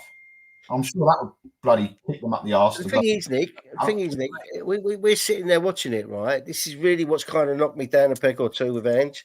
We were watching it, and I was thinking to myself, he needs to get this player off, he needs to get that player off, he needs to get Basuma in there to strengthen it up a bit. You know, he needed to make some changes to liven the midfield and the front players up, right? And to give the defence a bit of help. And he just wasn't doing nothing. And it was like he left it miles too late. And I'm thinking to myself, oh my God, have I got it wrong about this guy? I did. I started thinking that. You know, he's just standing there with his hands in his pocket looking at him. And I'm thinking, scream at him, shout at him, make some changes. But he didn't do it. And then we end up losing 3-2 when it was avoidable. When they scored their first goal, he should have been straight on it and making changes to strengthen it up, you know, and get a rocket up their backside. But he didn't do it. And I'm thinking to myself, how can he be standing there with his hands in his pocket just looking? And he looked in a daze, you know, and I'm thinking to myself, oh my God, I can't believe this is happening. And it really kind of knocked me down a peg or two with him. And I'm still behind him and I'm still going to back him. But it really gave me a bit, I was a bit shocked with the way he acted. I really was. Shocked at the acting. Was anyone shocked with the result? Because I wasn't shocked, because I knew as soon as that first goal, they got that first goal, that I think we all knew and sat there and thought in our hearts of hearts, well, we know what's happening now. Because it's that mentality piece. It's always been there. It's from the top to the players to everything. When the going gets tough, these players now, the players in the past, the players and everything else, it's just, you know, we just knew it was going to happen. I watched the first half 2-0, went to go and pick up Takara, got back as they scored the third goal, and then I was like, I'm not watching the rest of this. It could have been avoided, Nick. It could have been avoided, but when they scored the first goal, it's frustrating, bro. That's the only thing I think. Well, when your doggy tried to clear that ball, right, and he miskicked it, it didn't. It just went straight past it. He had cleared that ball. We might not have been talking about that game now like that. We might have won 4-0. Well, but that seemed to some monkey nuts. Yeah, but Jimbo, if we'd have taken our chances in that first half, we'd have gone at Leicester 5-0 up. You know. Yeah, but let me finish what I'm saying. Well, I was going to say that goal seemed to deflate everybody, and they just seemed to all change, and it was like they didn't know what they were doing. So he should have, as the manager, he should have took the game by the scruff of the neck, took the players by the scruff of the neck, and got them all back into gear again, and made some changes to tighten it up. But he didn't. He just stood there with his hands in his pocket. How many times have we said this? Player needs to go down. Then Ange can pull them all to the sideline and say, "Oi, come on, this is what you need to do." We're not. We just all we think about whether we're winning, losing, drawing is to just get the ball and play it straight away, rather than just like looking at what we've got around us or the in-game situation. Our in-game management from both Ange and the players is poor. Yeah, and that is what needs to improve. Because all right, maybe he was right in what he said. Who am I going to bring on in that situation? Well, it was too late by the time you brought it on, so we'll never know, right? But and looking at the bench, could you have brought someone on? I don't know.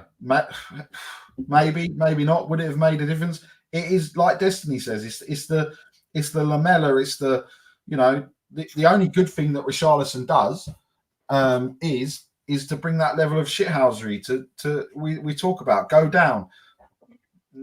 How many other teams do it? When they get the goal, all of a sudden we put on a bit of pressure, someone goes down, and we're all throwing our arms up. Oh my God, there's nothing wrong. Or the keeper takes a little bit too long, and then the keeper says he's injured and does all these types of things. Right? I just think that we just need to have that bit in our game. We need to have a bit of thinking about what we can do, not just keep running around. Oh, we get the ball, we need to go that way. We need to go forward. We need to go, because that's like that Brighton game is a perfect example. Get the ball. Oh, it doesn't matter what the score is. Let's just keep trying to attack or trying to do what we're doing. It's just and we should have known they were going to come out of us after that first half. I don't understand, Peter. You can say you loved the result of the Brighton game and you loved the match when we lost. That's baffling to me. It doesn't make any sense. I don't know what to say. Phil P. Woo says shock. Super chat. Nick turns his back on the Spurs team. Big up, Phil. Thanks for the super chat. Ange has come out and said Son is good. He has worked hard this week and is good to go. We've taken our time with Richie and we have taken time to build his fitness base up. He's worked hard, trimmed down and looks lean. He's good to go. However, Lucas Bergvall picked up a knock but trained this morning and there are no problems. So Richie and Son are both back in the team for the weekend. He looked well in training. I've been watching some of their training, and Richie looked really on it. So I was a bit worried about Richie training in case he injured himself. Walking up. Well, I was watching the training, and Kate said he should be careful. He's going to injure himself. Yeah. Well, look. I mean, look. At least I guess it gives us an option. Richarlison coming off the bench. I'm not sure what option it gives us, but. Which is laughing at what Vindaloo said. And I guess with Sonny back, we won't see Timo Werner. So yes, that I do get that. I mean, Joey said, "Look, how can anyone backhand when he signed Timo Werner twice?" I'm not convinced that was all Ange's doing, but he's come out and said it was. Which, if it is, then that is completely baffling. Peter says Ange is different and you all can't handle it because you don't understand his methodology. You might be right. Look, Peter, I'm not. I like Ange and I still want him in and I want him to do well more than anybody. I can promise you that now, right? Because I do like the guy. But Peter, look, I'll take you. Peter's Australian. Peter, look, if you're Australian, if you're English, if you're Indian, if you're Welsh, if you're Scottish, right? You must have seen the second half of that Brighton game that he wasn't doing it in the second half, and he should have took the players by the scruff of the neck and should have made the changes and started organising them. But he just stood there with his hands in his pocket. And for me to come out and go against Ange like this, right, it's because I saw something that I didn't like as a supporter. It's not saying I don't want him to do well. I love Ange. I just do. I really want him to do well. I love his football, but I couldn't understand that second half the way he didn't take the scruff of the neck, the game by the scruff of the neck, and make changes and scream and shout at them and get them organised. He just watched them capitulate and didn't do nothing about it. And if you're the biggest Ange fan in the world, right, and I think you know I'm a massive Ange fan, you've got to say what you see, and that's exactly what I saw. Yeah. Yeah, I mean, look, I sense the Ange train is derailing. Bobby says second half of that Brighton game was worse than anything Nuno, Conte or Mourinho did. Ange stood there like a gargoyle on Notre Dame. He doesn't have to, Jimbo. We have 80% international players. They have to take responsibility. Yes, But they so do, look, Peter, but so does the manager. I don't yeah, understand why people aren't allowed to criticise this manager. Peter, he's the leader of our team, right? He is the number one man. So it was his job to change it, get them going, and make the subs, and he didn't do it, and it was like baffling to me because I don't think he's an idiot by any stretch of the imagination. I know some people do, but he's not. You can tell he's a smart man, and he's been in management 28 years. So I can't make out what was going through his head, you know, in that second half of that game, that he never took it by the scruff of the neck. I can't. Yeah, we seem surprised about the second half against Brighton. We've seen these collapses for years. Ange has a lot of work to eradicate that. Yes, his method is to press for 90 minutes, Peter, but that doesn't work in the Premier League. The Premier League's so physical and fast, to expect players to press for 90 minutes. He wouldn't even make subs, which is bonkers. Yeah, and the second thing is, if you go 2-0 up, you've got to change your game. You can't just keep going for it. When they went 2-1, everyone knew this was going to happen, except Ange Postecoglou. You've got to question that. You can bullshit me as much as you want, Peter. You're one of these fans. I'm sorry that you protect him. You can't say a thing against him without you personally getting offended, and that is not right. Look, Peter. Look. Right. What I'm trying to get across, right, to you is that Ange never acted like that he was the manager in that second half. He acted like he was a spectator that was gutted we were losing. That's the way I saw it. He should have took that team by the scruff of the neck, right, and sorted them out and sorted the subs out earlier, and he didn't do that, right? And it was baffling to me that he never done it. And I just said to you, I don't think he's an idiot by any stretch of the imagination. He hasn't got where he's got in life by being an idiot, right? So he's obviously a clever guy. You can tell that the way he talks as well. And I was baffled why he didn't do that. I was, and I'm one of his biggest fans, and I was baffled. And you can't say, Peter, that you looked at that second half and thought Ange was in the right and the players were in the wrong. They were all in the wrong. The players and the manager, they should have all, you know, stepped up to it, and Ange could have took control of that game, and he didn't. That's all I'm saying. Ange Postecoglou on his ready to explode comment. Yes, I was speaking metaphorically, as I haven't exploded. One of those where as much therapy gets things off your chest and gives the right feedback. Emotion after the game dissipated 10 days later, and players got the appropriate feedback for a difficult game for us. As well as we did the first half, it was a very poor second half. Exactly. I'd love to know what this Ange plan is. It appears to do the same thing regardless of scoreline or performance, to silently watch the team crumble. It's pathetic. Is that the plan? His game is depressing football, which I love. I absolutely love it, right? If we win every game 5-1 or 5-2 or 5-3, I'll love it, right? But what I'm trying to get across, you can push for 90 minutes if you want, but make the changes to tighten things up when players are losing it a bit, where they're getting tired, or, you know, and that game against Brighton, players had completely lost their heads. So he should have had them off and had people like Basuma on, you know, who's got experience and who's strong, and just made some changes. And he didn't do it. He'd done it too late. Peter says, I don't protect him, Kate. You can't see what he's trying to implement. It's nothing to do with supporting him. You do protect him, Peter. Every time I've said anything negative about Ange, you've come for me. And I just criticise him because you've got to, as a manager, you've got to change it. You can't just play the same way for 90 minutes every game, because Brighton knew if they come out and played a certain way, they were going to get a goal. And that's what happened. And we crumbled. He should have tightened it up. He should have brought Basuma on, tightened it up, but he didn't. And if you can't see that that's naive of him, I don't know what to say. Knapp says, how are players going to learn if they are left to suffer for their mistakes? I don't really understand. Yeah, what he's saying is, I can see what he's saying there. I think he's saying, if he don't drag them off, if if they're just left out there, they're not going to know. He needed to drag some off and tell them that they were doing crap. I mean, Chang, Romero's come on.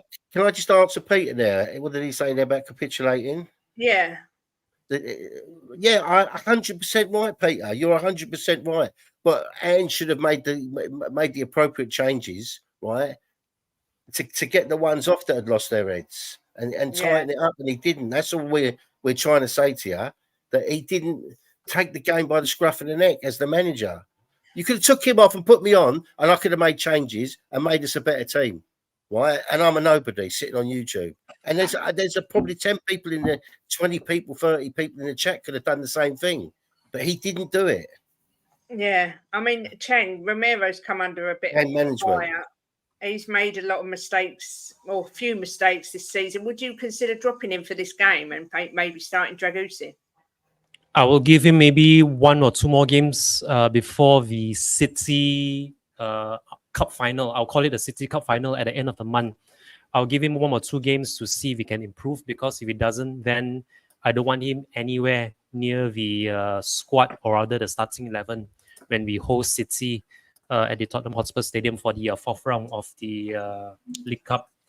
For me, as I said earlier, no player is undroppable, even our club captain. If Big Ange was big enough to drop James Maddison towards the latter half of last season, I don't see why the likes of Son and Romero are any different. And I would actually seriously give serious thought to putting Dragusin in instead of Romero for the home League Cup encounter against City. All in all, I would say it's down to him. It's all down to Romero now, whether he's going to pull his socks up, buck up, and get on with the program, or if things don't change, I wouldn't be surprised if he will be put on the transfer shopping list come January. Wow. I mean, Nick, do you think he's got the nuts, and Ange's got the nuts to drop Cutie, or do you see him sort of persevering with him? I don't think he's got the balls to drop him, because I think, like Ben's just said, he knows that Romero go knocking on Levy's door and then say, "Look at me," blah blah blah, and then it'll cause him to start twerking for Real Madrid or whatever else he's been doing, right? And Paddy also, like Paddy said, it means that he's not dropped. He'll say he's rested because he was coming back from South America or whatever, or wherever Argentina were playing, right? So, look, I don't think Romero's been that good. I don't think he's been, if we talk about the leadership team, I don't think any of them have been good. Sonny, Madders, or Romero, I don't think any of them have been good. So I don't think it's all on just Romero, but he was the captain as well, and he crumbled as well, right? And what we're going to say, oh, he's young, he was not used to being captain. No, if he's part of the leadership group, someone, like you say, someone should sit there and go, "Come on, guys, get everyone round and let's freaking sort this out, because this is a joke. We've conceded 1.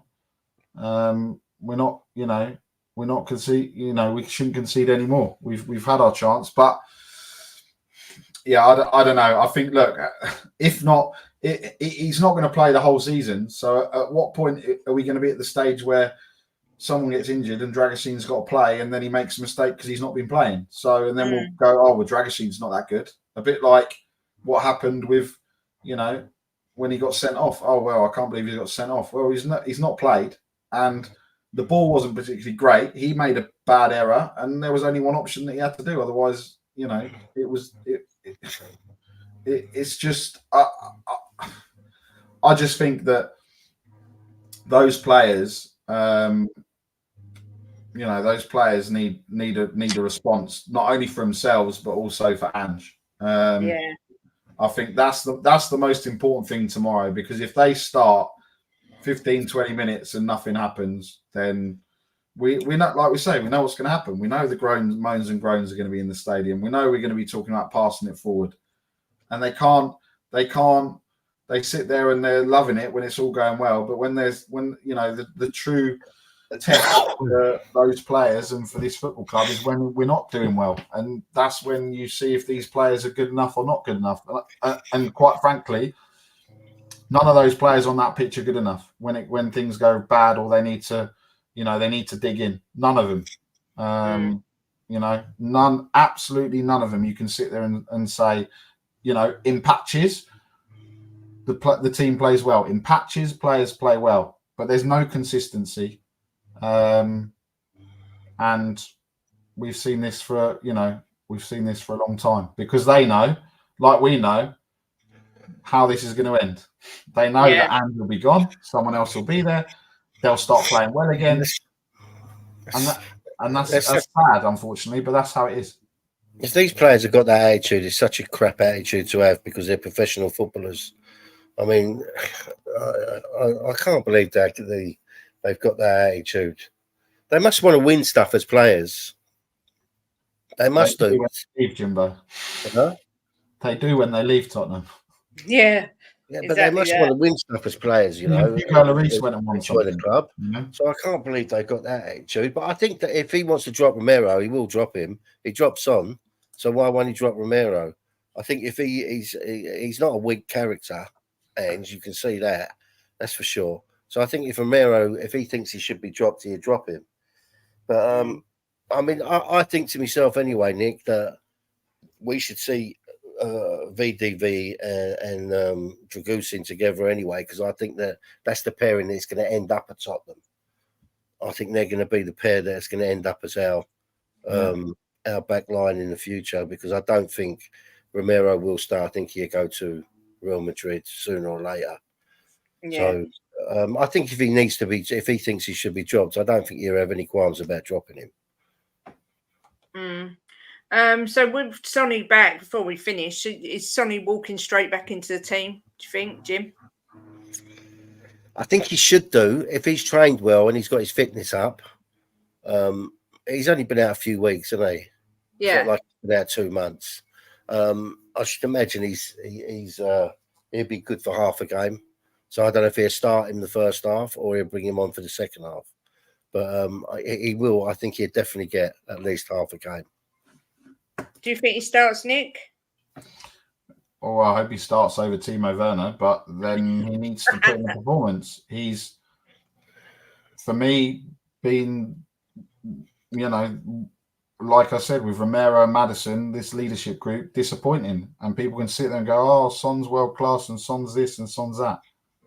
When the going gets tough, where's Sonny? He goes missing. He's done nothing this season. And then someone scores and then he scores a goal. Oh, the Son haters. It's not about hate. It's about being realistic.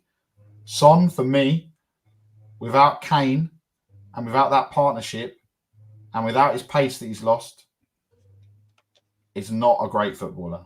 I'm sorry to say it, people. Sooner or later, he's not going to be at this football club. And we all love Sonny. We all love what he's done. But he needs to step up now. These next 10 games are important.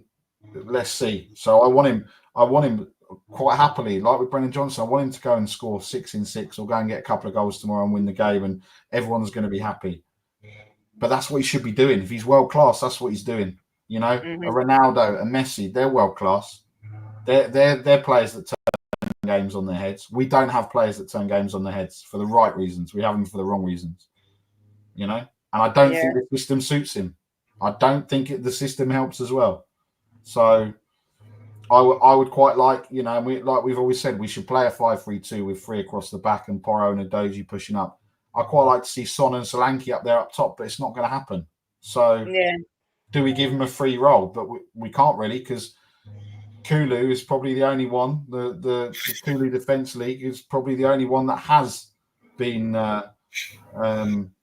the one that's stood out this season. But he's the only one. Yeah. See you later, Vindaloo. Speak soon. And Chang, for you, just suddenly walk straight back into the team. That's a very difficult one to have to answer, honestly, because my head says that as much as I hate to say it, I think Timo Werner might start and maybe Son comes on with half an hour to go or maybe even the second half.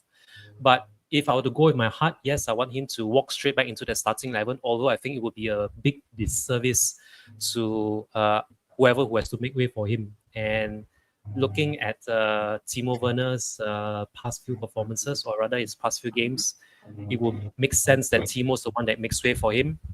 Personally, I will leave it down to Ange to decide who starts tomorrow in 23 hours' time. But if I were Big Ange and knowing Big Ange, I have a sneaky feeling that Son will be on the bench. Timo Werner is going to start. If Timo Werner starts tomorrow and Son's on the bench, the meltdown in this family.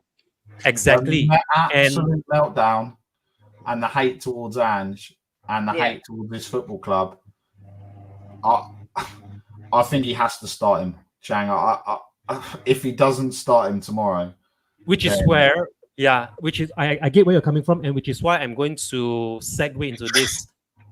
If Big Ange knows what's good for him, he starts Son, regardless of whether he's fit for the whole 90 minutes, regardless if he only has one half in him. If he knows what's good for him, and if Son is fit enough to start, he starts. If Son can't last the whole 90, if he can only play a half, then let someone else come on for the second half. He can only last 1 hour, bring someone else on for that last half an hour. But, and this is a big but, if Son isn't ready to start, if he can't even say put in not half an hour, if you can't even put in 45 minutes for a whole half, then possibly, just possibly, Werner might start.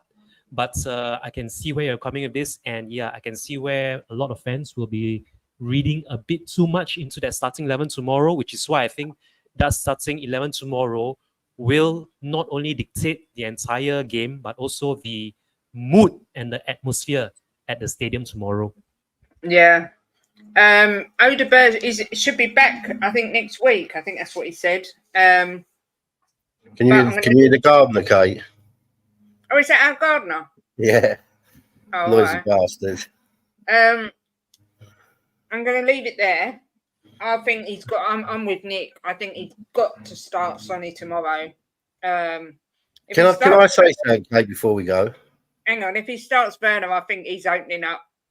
Well, I'd rather he started Mikey Moore than Werner. I mean, I don't know what to say about Timo Werner. Well, if he starts Werner and we don't get a win tomorrow, then boy, I don't think anyone can sit here and defend him, Jimbo, anymore, if I'm honest.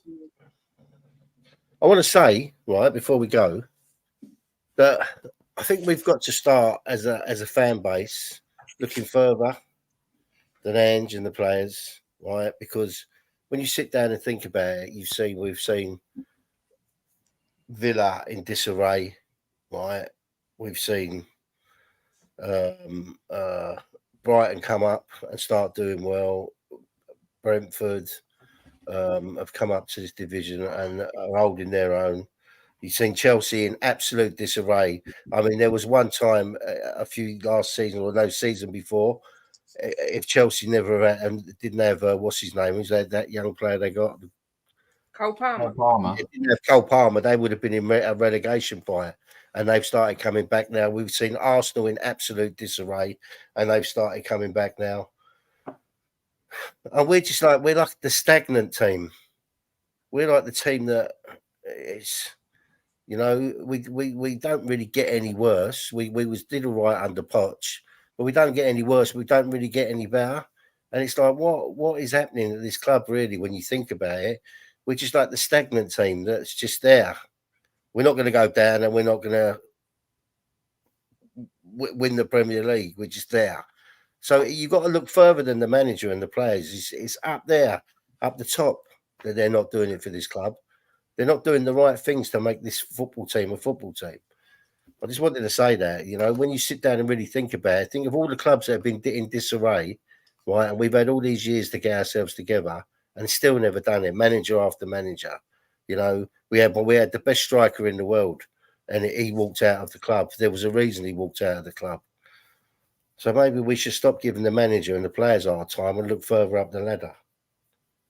Yeah, well, I think a lot of people have been doing that for a long time, Jim. You talk about Levy out.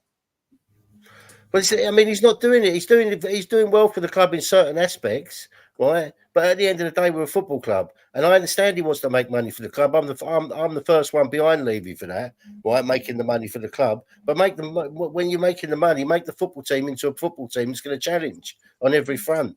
You know, I mean, look, everybody said it. How many people have said it in the chat today? But bringing back Timo twice, things like that. You know, they're not running this club as a football club, and it's, you know, as much as all right, Jim, I'll get it, but what do you do then? You tell us. I don't. We haven't got the answer because we're just mere mortals who love the club, who sit here. I wear something Tottenham every day. I've got them tattooed on me because I love them so much. But we're kind of, our hands are tied. We can't do nothing. You can protest as much as you like. It won't change Levy's mind because Levy's that type of person. But I don't know what the answer is. I don't know what the answer is. It's for him to fucking put his finger out his ass and make us back into a football club again, like we was in the 80s, 70s and 80s, you know? Mm. It's so frustrating because we're a huge club and we've got huge income now. Just make us into a football team where we can challenge on all fronts. You know, we give Ange shit, we give the players shit, but is it their fault? I don't know. Finished? Yeah, it's so frustrating, Kate. I've been a supporter of this club all these years, 55 years. I've supported this club, and I don't think I've ever been more frustrated than I am now. If you want to know the truth. Yeah. Yep, I hear you, Mr. Chang. Thanks as always for coming on. When can we find you next? So, assuming I don't have anything between now and tomorrow's kickoff, I will be doing another live watch along. It's either going to be on LTEL or over on Talk and Ball with Mr. Colin Sievers. And beyond that, if I have nothing on a Sunday, I assume that we are still going to reconvene on Monday at noon, or is it going to be Tuesday? No, Monday at noon. Okay.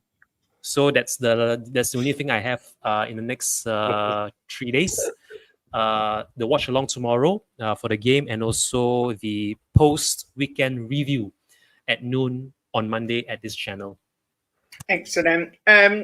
Nick, anything lined up for you big time? Nah. You're at the game. You're at the game. Hang on, you at the game tomorrow? You're not at the game. No, it's my birthday tomorrow. I'm going to sit at home, and if Tottenham Hotspur, you ruin my birthday, then I'm done. I'm done. It's finished. That's it. Finito. I'm assuming we'll be blessed with your presence on Monday. Well, I don't know. It's up to you, innit? Maybe you bump me out for someone that won't turn up again. So. Well, don't say that, Nicholas. You'll be 2 days closer to your next birthday, Monday. So. Yeah. I might be dead. So. Don't say that. Have a nice birthday anyway. Tomorrow, Nicholas. Big up, Ian. Jimbo. I don't really need. Well, go on. I'm going to ask you. When can we find you next? Tomorrow, I'm on We Are Tottenham TV on the Pump Up Show. Correct. I had to think about it. At what time? 11:30. No, 11. Nearly 11. There. 11. Me, you, Jose, and Ash will be doing the pre-match pump up 11 o'clock tomorrow, and Jacob, I think, might be making a little appearance, but it'll be the middle of the night for Jacob, so I'm not sure if he will be there or not. But yes, we shall be there tomorrow on We Are Tottenham TV from 11 o'clock, and then back here on Monday from 12. So thank you everyone for watching. Please do smash a like on the way out. I've set up a redirect for Ben at the coffee company, so you will automatically get sent there. Massive thank you to Phil P for his super chat, and also to Moondog for their 5 super chats. You're all amazing. Thank you very much. Weekend. Let's hope Spurs win. And Jim, I'll let you finish the show. Well, I am a little bit despondent. I think people can tell that because of that second half, but I've still got faith in this manager. I haven't got faith in the people upstairs in a minute. I haven't. I think that they're letting the club down. But I've got faith in Ange, and I've got faith in the players. And I think that it will be a good 4-0 win, and we'll be back on track. And people might sway a little bit over to the Ange train again. But come on, you Spurs, give us a 4-0.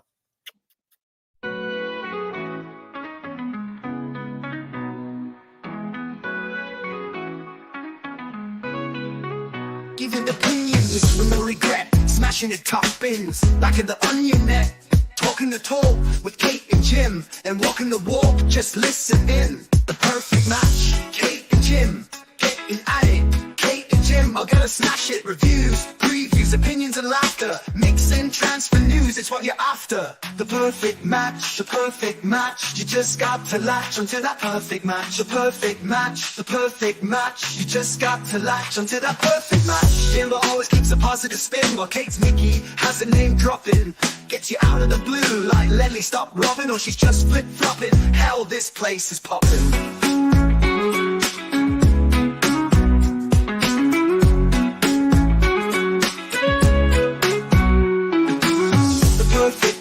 The perfect match, you just got to latch onto that perfect match. The perfect match, the perfect match, you just got to latch onto that perfect match.